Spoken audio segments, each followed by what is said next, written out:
The earliest known reference to a diving board appears in a hieroglyph from 480 BC. It depicts a man plunging headfirst into a pool of water from a platform. Today, diving boards are standard equipment at larger public pools, allowing you to make a splash at your local baths. One end of the diving board is fixed to give the other end the bounce required for a big splash or a graceful swan dive. To make the diving board shell, workers load a sheet of acrylic into a clamping machine, which transports it into an oven. The oven heats the sheet for about 30 seconds to soften it. Then a forming machine applies suction to draw the softened acrylic tightly over a mould in the shape of two diving boards.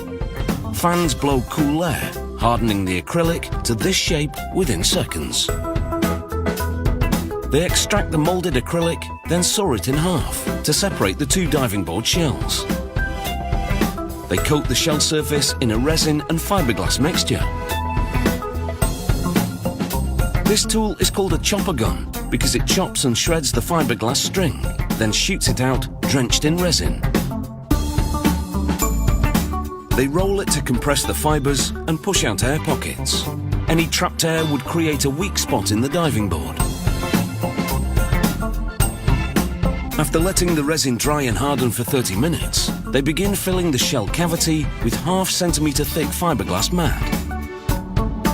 They drench the mat in resin, rolling it all over to ensure every millimetre gets saturated.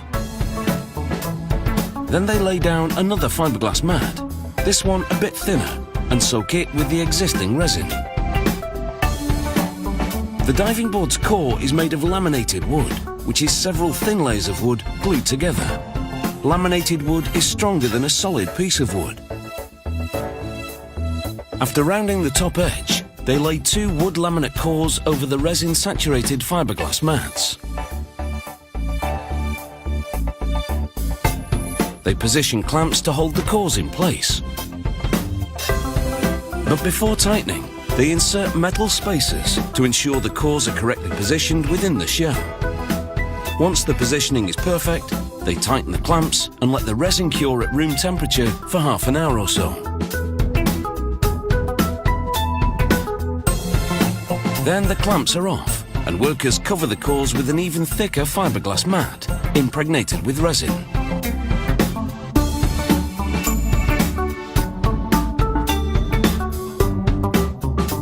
This is the bottom of the diving board.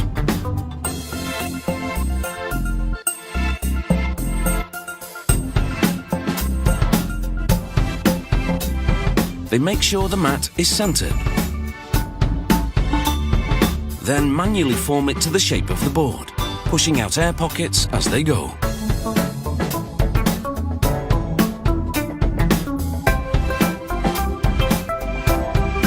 They spray on some decorative paint, then put the board in an oven for 24 hours to cure. When it comes out, they use a diamond blade saw to cut off the excess fiberglass around the edge.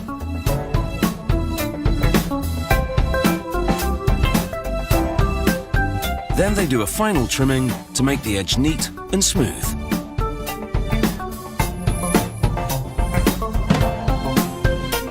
They mask the sides with tape, leaving only the top exposed.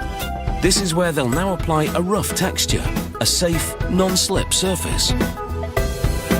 First, they roll on a thin coat of resin. Onto that, they sprinkle a layer of silica sand, making sure to cover the surface thoroughly and evenly. The sand sticks to the resin, which sets and cures in about 15 minutes. After sweeping off the excess sand that didn't adhere, they roll on a coat of laminating resin, which bonds to the sand, giving the surface a clean, finished look.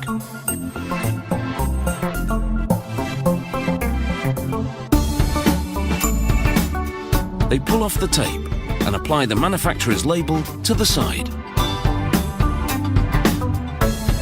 The diving board is now all set to be installed on a stand at the deep end, ready for anyone to take the plunge. Just remember, no running, bombing or heavy petting.